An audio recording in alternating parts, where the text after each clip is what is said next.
Xiaomi Mi A1. Guys, ini HP menurut gue di tahun 2023 masih sangat worth it banget dibeli. Gak cuma karena harganya cuma 1 juta pas, tapi juga karena performance-nya yang masih oke banget, surprisingly. So, mari kita langsung aja review Mi A1 di 2023.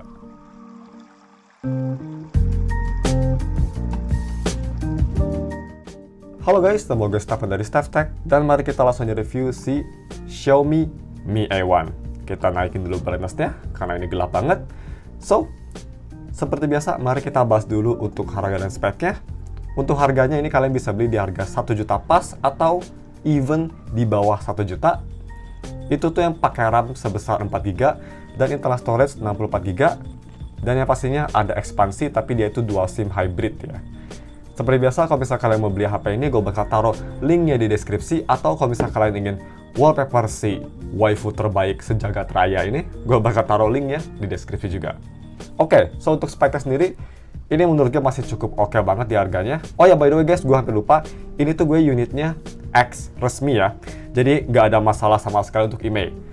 Mungkin kedepannya gue kalau nge-review HP itu nggak bakal ada masalah email, karena gue udah nggak percaya X Inter yang nggak ada bukti bea cukai. Gue nggak percaya sama HP tersebut lagi, karena sekarang emailnya makin ketat, jadi gue nggak rekomen kalian pun beli HP yang nggak ada sertifikat bea cukainya kalau misal HP tersebut itu HP Inter.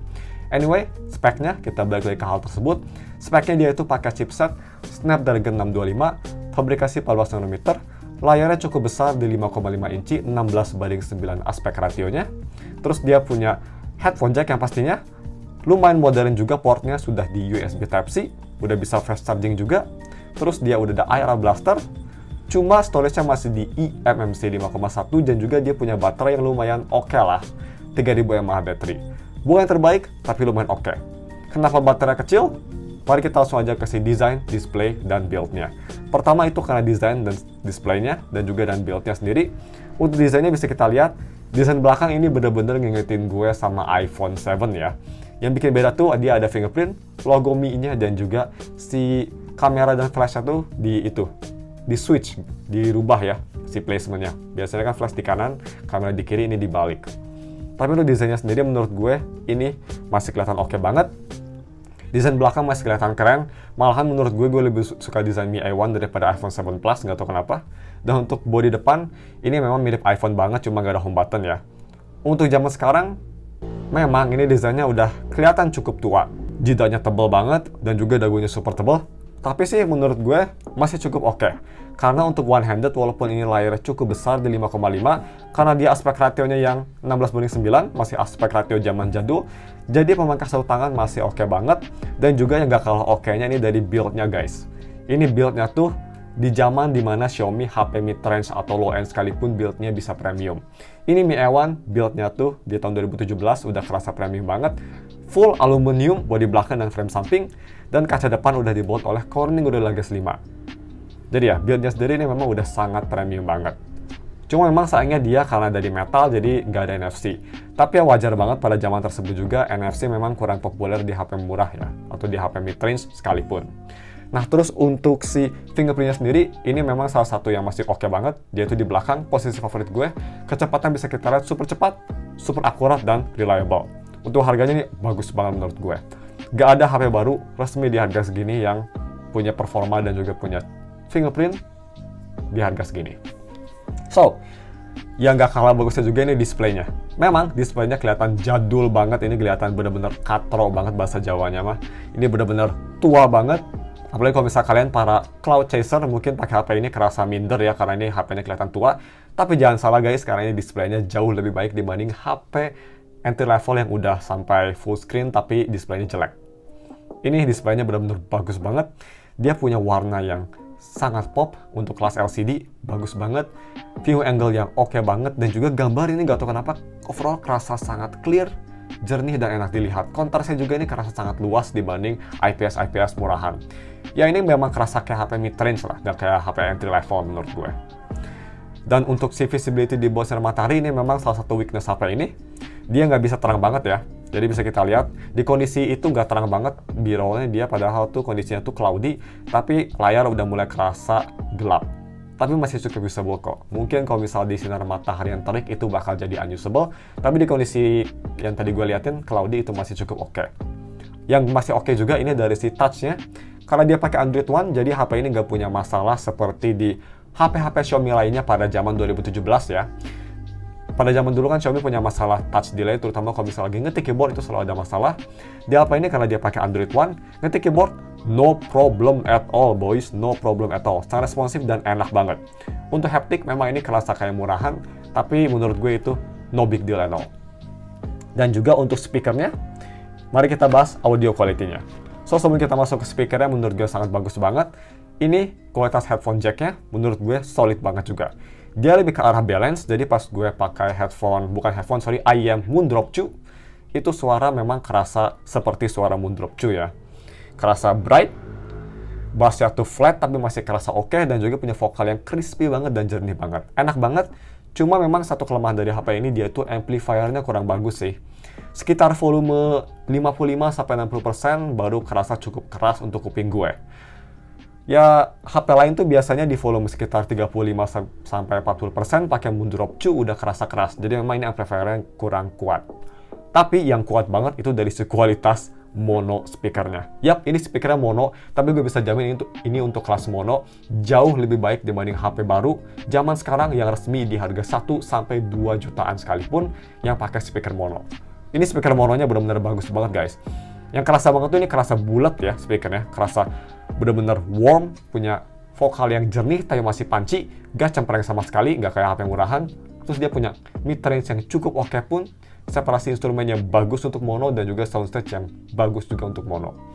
Full volume juga ini bisa super keras, tapi memang kalau bisa di volume keras banget itu ada sedikit distorsi. Untuk lebih detailnya ini di speaker testnya, ini tuh gua set di volume sekitar 75-80%. Bisa dites ini speaker testnya. Jangan lupa pakai headphone ya, biar bisa kedengerinnya lebih detail. Check it out!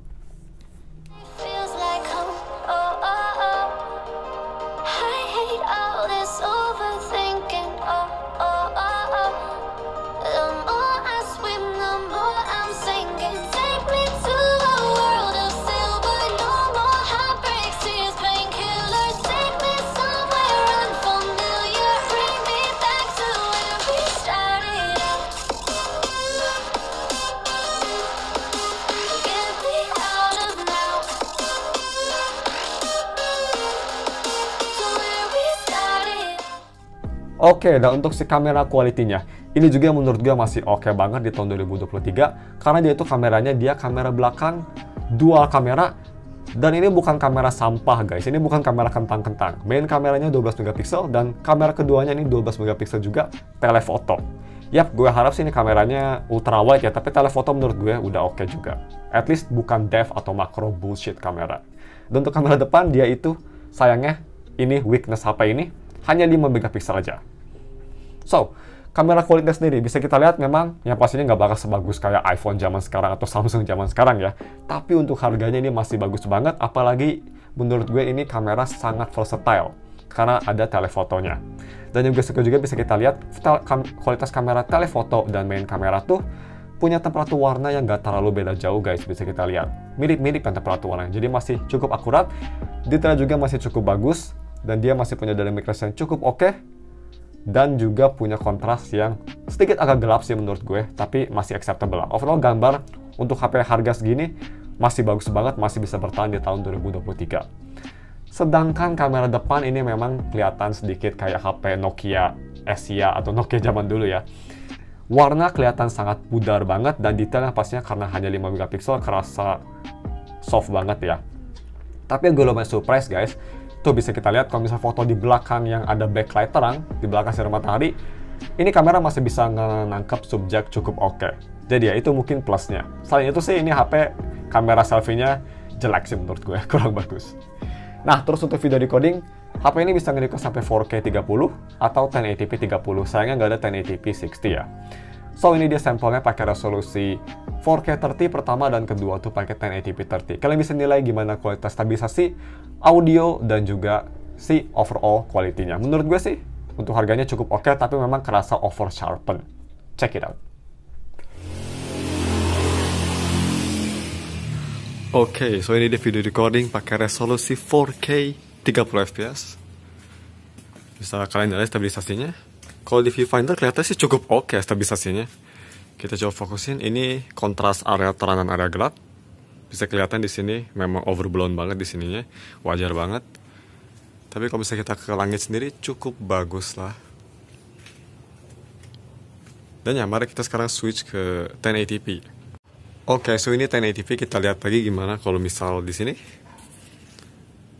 Bisa kelihatan ya, agak sedikit lebih kelihatan daerah sininya, lebih kelihatan ada rumah, nggak kayak tadi putih. Dan stabilisasi harusnya lebih bagus. Cuma memang ini kualitasnya video burik banget ya, 1080p-nya ini benar-benar kayak ada over sharpen gitu, tapi jadi lebih aneh gitu. Anyway, fokus ke sini. Tapi kalau misal gambar dekat kayak gini cukup bagus ya. So, mari kita langsung aja. Oh, kalian juga bisa nilai ini audionya gue gimana. Dan mari kita langsung moving on ke si gaming performance-nya yang masih solid banget. Let's go. Oh, fokus juga bagus. Nah, moving on ke si gaming performance-nya. Untuk gaming performance, gue nggak bakal tes game-game berat kayak Genshin ya. Karena di HP ini, kita kayaknya nggak usah tes. Kita udah tahu main game kayak Genshin itu pretty much impossible. Karena 625 memang chipset yang zaman dulu pun chipset mid-range yang kurang oke untuk gaming berat. Jadi zaman sekarang yang pastinya jelek banget untuk main game yang super berat. Tapi, kalau misal kalian suka main game rhythm kayak Bandori, ini bisa kita lihat B-roll-nya. Gameplay kerasa flawless banget. Sekali lagi ini berkat si Android One ya, berkat stok Android, karena ini HP kan nggak pakai MIUI trash, jadi ini pakai stok Android favorit gue. Jadi main game rhythm kayak Bandori nggak ada masalah mau di touch ataupun audio delay. Semua kerasa responsif, dan karena dia pakai chipset mid-range, bukan chipset entry level, pakai 6 Snapdragon series, jadi performance masih sangat solid untuk main game rhythm atau main game enteng. So ya, buat kalian yang suka main game rhythm atau suka main game yang butuh respons kenceng, HP ini sih oke banget menurut gue. So, next untuk si UI experience-nya. Ini salah satu yang gue cinta banget sama Xiaomi Mi A1, A2, dan A3. Karena dia pakai Android One, yang artinya dia pakai stok Android. Sayang banget sih ya, zaman sekarang Android One udah pretty much non-existence, dan Xiaomi udah nggak update lagi Xiaomi A series-nya. Well, technically dia nggak update ke Redmi A1 ya, tapi itu sih menurut gue terlalu entry level. Android One tuh menurut gue cocok banget untuk HP-HP mid-range. Itu benar-benar sweet spot banget sih, kayak Mi A1, Mi A2, atau Mi A3. Anyway, balik lagi ke si reviewnya. Untuk software sendiri, ini HP pas pertama rilis tuh dijamin support kalau nggak salah 2 tahun software update dan 3 tahun security patch.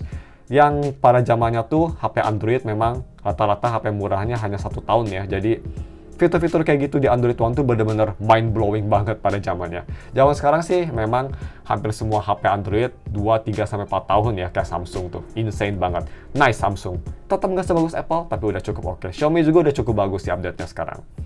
Tapi buat yang penasaran, dia tuh software-nya sekarang ada di Android 9, dan security patch-nya seperti biasa 3 tahun ya, dari 2017 sampai 2020, dan 2 tahun dari Android 7 ke Android 9. Ya jadi tepat janji lah at least. Nice. Dan oke, ini baterainya bisa kita lihat memang agak sedikit ngedrain ya, karena ini memang HP cukup tua. So, kita balik lagi ke si UI-nya sendiri. Untuk performance-nya gimana? Wih, guys, ini performance-nya sih menurut gue masih bagus banget. HP harga 1 juta, resmi, baru. Coba kalian cari yang bisa performance-nya kayak gini. Bisa kita lihat tuh, untuk day to day ini pretty much flawless banget ya. Buka first party aplikasi kayak Google Photos, YouTube, even third party kayak Discord, Instagram, dan Tokopedia, itu masih bisa dibuka dengan speed yang relatif cukup oke untuk harganya, dan juga pas navigasi di aplikasi tersebut kerasa smooth dan enak. Overall, untuk harganya ini berkat Android One yang sangat enteng, maksud gue stok Android yang sangat enteng ya. Jadi navigasi, performance day to day semua tuh masih kerasa snappy banget. Ditambah lagi berkat RAM yang besar pada harganya, 4GB RAM. Jadi kalau misalnya multitasking masih oke dibanding HP baru kayak Redmi 10 atau Redmi 9. Gak tau kenapa ya, malah gue dibanding dengan kayak Redmi 10 yang pakai chipset lebih bagus, layar 90Hz, ini kerasanya kayak lebih konsisten. Itu key-nya, konsisten. Gue lebih mending performance agak lambat tapi konsisten daripada performance cepat tapi kadang super lambat, kadang super cepat. Itu gue kurang suka. Mending konsisten. Consistency is the key, guys.